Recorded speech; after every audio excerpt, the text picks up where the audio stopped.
Welcome back to Carvaganza and let's talk about cars. Sekarang saya sedang bersama Honda CR-V versi tahun 2021 yang baru meluncur di Indonesia bulan Februari lalu.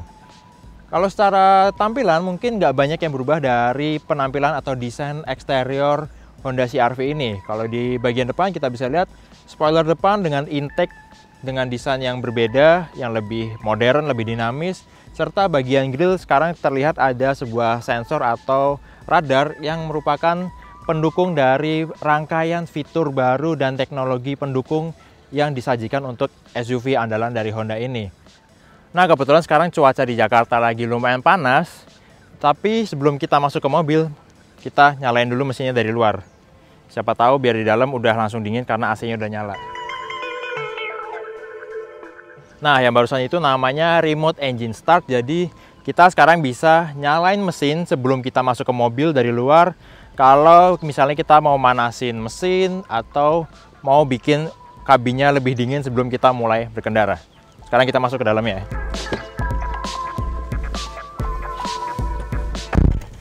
Tapi sebelum kita mulai ngetes, kebetulan ada brosur informasi dari Honda ngasih tahu ini adalah Honda Sensing, yang mana ada rangkaian teknologi dan fitur pendukung yang sekarang Honda sematkan untuk CR-V. Sebelumnya pertama kali di Indonesia Honda Sensing ini dipakai di Accord generasi baru, tapi sekarang udah bisa dinikmatin juga di SUV andalan Honda ini. Kita lihat ada apa aja Honda Sensing di CR-V. Pertama ada CMBS, Collision Mitigation Braking System, terus ada Adaptive Cruise Control with Low Speed Follow. Terus di sini ada LKAS atau Lane Keeping Assist System. Masih ada lagi RDM atau Road Departure Mitigation dan AHB atau Auto High Beam. Lumayan banyak juga fitur barunya dari Honda Sensing untuk di CR-V ini. Nah, kalau untuk versi 2021 ini di interiornya juga nggak banyak berubah, tapi yang paling kelihatan adalah sistem infotainment di tengah dashboardnya ini sekarang touchscreen 7 inchinya kelihatan lebih menyatu, lebih terintegrasi ke bagian dashboard dari CR-V ini. Nggak lagi kelihatan seperti sistem audio aftermarket ya. Ini juga sekarang udah support Apple CarPlay katanya. Kita coba aja langsung. Apple CarPlay kita coba. Oke, connected. Ya. Tampilannya langsung ganti ke Apple CarPlay. Terus kita coba sekarang ke Android. Apakah benar bisa Android?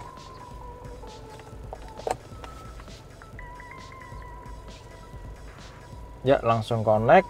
Tampilannya juga bisa langsung masuk ke tampilan Android Auto. Jadi sekarang untuk fitur atau aplikasi-aplikasi yang bisa kita manfaatin seperti Spotify, Google Maps, Waze, yang akan mendukung atau membantu kita memudahkan saat perjalanan, sekarang bisa diakses lewat sistem infotainmentnya CR-V ini. Selain itu, sekarang juga untuk panel instrumennya udah full digital, nggak ada lagi speedometer analog di bagian tengahnya. Jadi sekarang CR-V benar-benar lebih modern, lebih mewah, apalagi sekarang di sini di dashboard ada aksen seperti wood panel ya, tapi ini sepertinya cuma plastik yang dikasih cat atau cetakan warna seperti kayu. Alright, itu aja sih yang baru untuk Honda CR-V 2021. Sekarang waktunya kita coba langsung.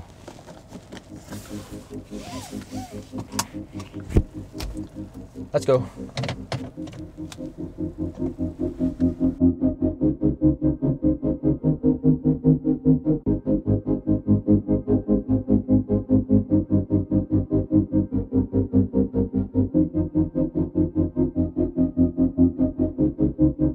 Sebetulnya Honda CR-V ini udah nyaman, udah enak sebagai SUV yang cukup ideal untuk konsumen di dalam kota seperti di Jakarta. Tapi mungkin Honda mau bikin konsumen atau pengendara CR-V ini lebih betah, lebih nggak cepet capek waktu mengendarai mobil ini untuk kebutuhan mobilitas sehari-hari. Makanya rangkaian fitur-fitur baru yang Honda berikan untuk CR-V ini lebih kepada untuk membantu pengemudi lebih fokus, tapi di saat yang sama lebih santai juga. Seperti sekarang kita lagi ngetes di jalan tol, kita bisa aktifin cruise control yang sekarang udah terintegrasi dengan sistem adaptive cruise control. Untuk mengaktifkannya mungkin sedikit beda dibandingkan mobil-mobil lain yang udah punya fitur adaptive cruise control. Kalau di sini, di bagian kanan setir, ini pencet tombol main, terus kita set mau di kecepatan berapa, dan ya tentunya otomatis mobil akan stay di kecepatan yang udah kita tentukan. Terus kita kalau mau pakai fungsi adaptif, di sebelah kanan ini ada tombol untuk mengatur jarak seberapa jauh atau seberapa dekat kita mau pasang atau tentukan batas jarak mobil ini dengan kendaraan lain di depan kita. Dan secara otomatis kalau ada kendaraan lain yang masuk ke lajur kita di lajur yang sama dan kecepatannya lebih rendah daripada yang kita tetapkan sekarang, sistem akan otomatis mengurangi kecepatan sesuai seperti kecepatan mobil di depan. Kemudian di sini juga ada LKAS atau Lane Keeping Assist System yang juga diaktifkannya secara terpisah melalui tombol di bagian bawah sebelah kanan. Waktu fitur ini diaktifkan, kita bisa biarkan mobil untuk secara nggak langsung mengambil alih kemudi dan akan mengikuti arah jalan sesuai marka jalan walaupun ada belokan yang mungkin nggak terlalu tajam seperti sekarang. Tapi ini sebenarnya bukan cara yang disarankan. Sebenarnya fungsi utamanya adalah menjaga mobil kita tetap di lajur yang seharusnya. Seandainya kita lengah dan nggak sadar kita keluar lajur secara tiba-tiba. Jadi sistem akan memutar setir dalam radius yang aman sehingga nggak akan membuat manuver yang tiba-tiba untuk menjaga posisi mobil tetap aman. Dan kalau mobil udah membaca kita terlalu lama atau nggak megang setir, dia akan muncul peringatan di bagian panel instrumen dan kasih bunyi peringatan untuk kita kembalikan tangan ke setir. Nah, sekarang kebetulan kondisi jalan tolnya mulai lumayan rame, ada kendaraan lain. Kita coba adaptive cruise control-nya, kita set di 110 km per jam. Di depan kendaraannya lebih pelan. Dan buat buktiin mobil ini bisa kurangin kecepatan otomatis, kita angkat kaki aja coba biar nggak ngerem. Kita juga pasang jaraknya yang paling dekat antara mobil kita sama mobil di depan. Oke, udah dekat dan mobil secara otomatis ngurangin kecepatan sekarang 80 km per jam sesuai kecepatan mobil di depan tanpa harus kita nginjak rem.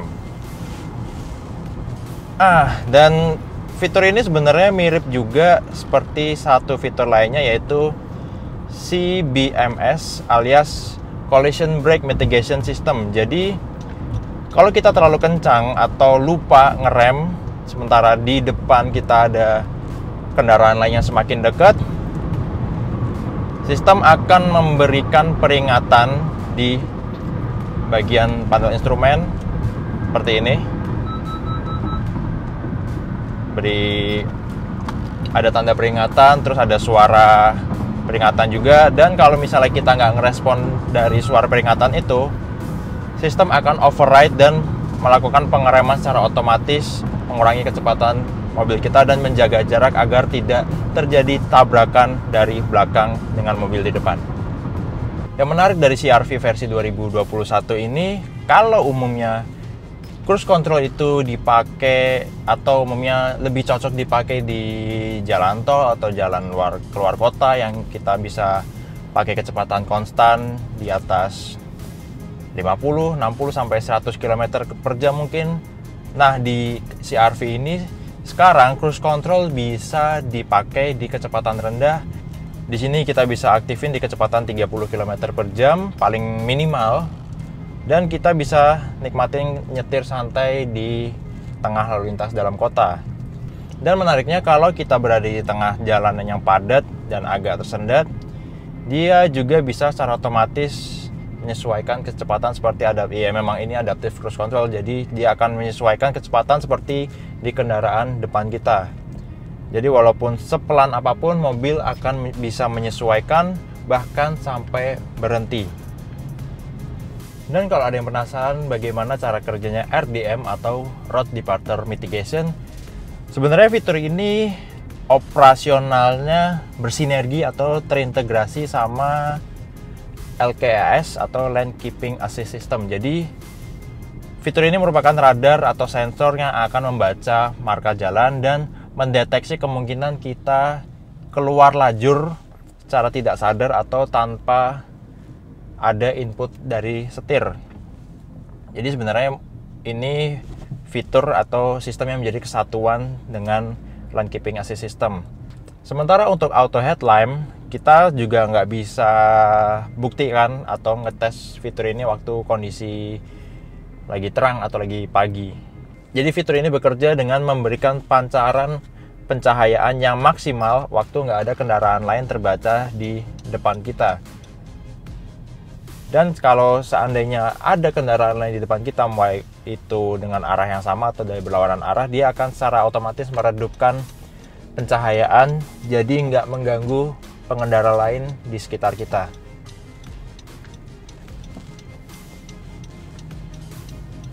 Terus mungkin ada yang mikir kalau beberapa fitur ini mungkin akan mengganggu ketenangan berkendara, seperti CBMS. Kalau misalnya dalam berkendara di dalam kota yang santai, nggak terlalu kencang, itu dianggap mengganggu, terlalu sering suara peringatannya, kita bisa matiin sementara pakai tombol di bagian kanan dekat pintu.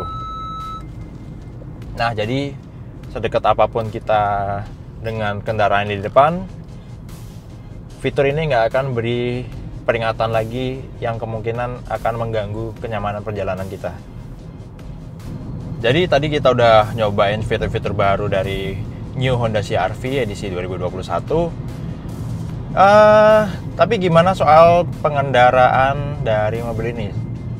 Seperti saya bilang di awal tadi, ini sebenarnya udah mobil yang nyaman, yang ideal untuk jadi kendaraan sehari-hari kalau kita pakai di dalam kota. Mobilnya size-nya nggak kegedean, visibilitasnya bagus ke semua arah, pengendaraannya nyaman, dan kalau kita mau nikmatin kesan mewah dari mobil ini, kita bisa buka panoramic roof-nya.